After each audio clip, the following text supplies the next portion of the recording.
Hello and thanks for joining us from our studios in Israel. I'm Aaron Porras, here with ILTV's Morning Briefing.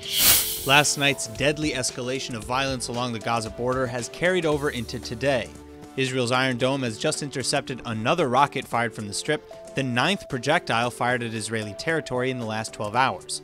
Hamas's military wing has mobilized for combat ahead of the growing possibility of war, and the group has sworn revenge for the clashes last night, which claimed the lives of at least 3 Palestinians in the Strip. Israel carried out those airstrikes after Palestinian snipers opened fire on a group of IDF soldiers stationed along the border. One Israeli soldier was wounded by gunfire and immediately rushed to the hospital for emergency treatment. This is all merely the latest back and forth of violence between Palestinians in Gaza and Israel.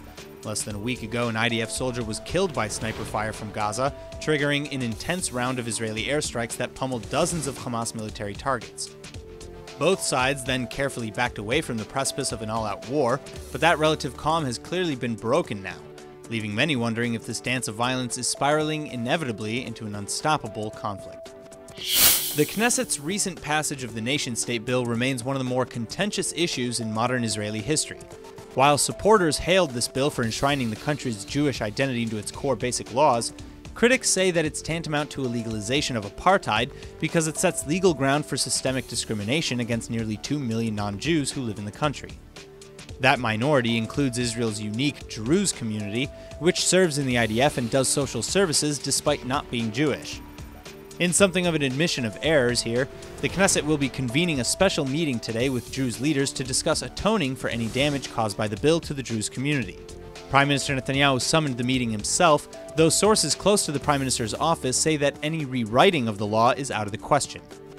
The hearing will more than likely address alternative means to put water under the bridge, but 2 Israeli ministers have already admitted that a mistake may have been made in the Knesset's hurry to pass the legislation, at least with respect to the Druze.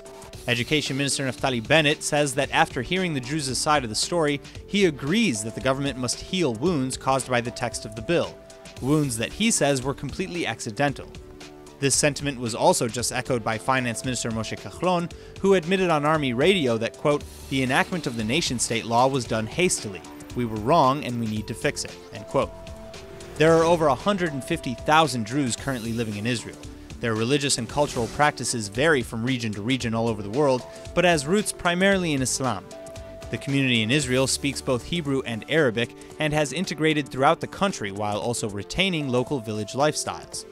They're a small but beautiful slice of the incredibly diverse Israeli population. For some, the only wish for today's meeting would be that it includes members from the other communities who feel betrayed by the nation-state law as well, and who worry about their future in the state of Israel. Firefighters have been running around the clock trying to quell the blazes in Churchill Forest and Ahihud Forest in the Golan and Horshim Forest on the border with the West Bank in central Israel. In addition, another 10 fires broke out along the Gaza border too. One of the 10 was reportedly sparked by an incendiary balloon, but the rest were not.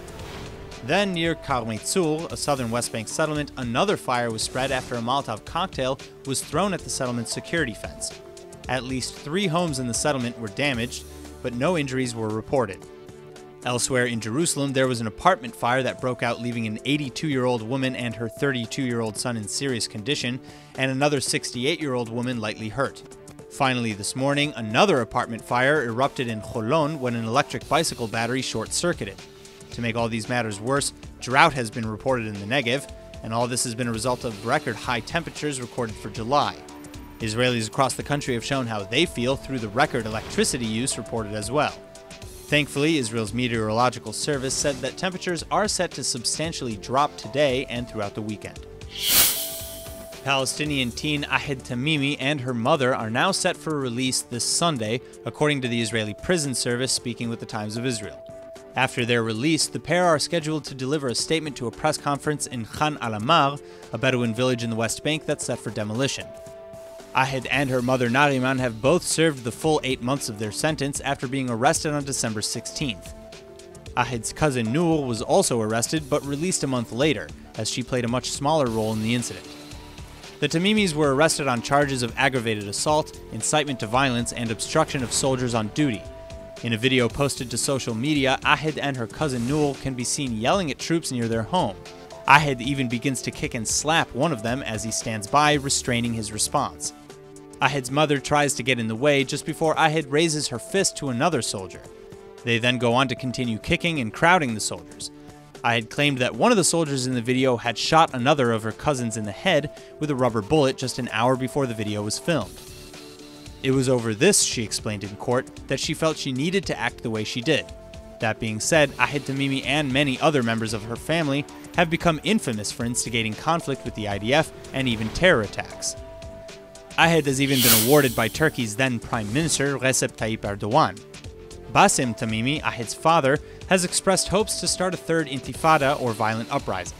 Then there's Alam Tamimi, Ahed's cousin by marriage, who bombed a Jerusalem supermarket in July 2001 and orchestrated the Sbarro pizzeria bombing just a month later, which caused 145 casualties, including 15 fatalities, half of which were children and a pregnant woman. The Tamimi family have often publicly supported this and other similar attacks, and Alam now lives in Jordan following her release from prison in the 2011 Gilad Shalit exchange.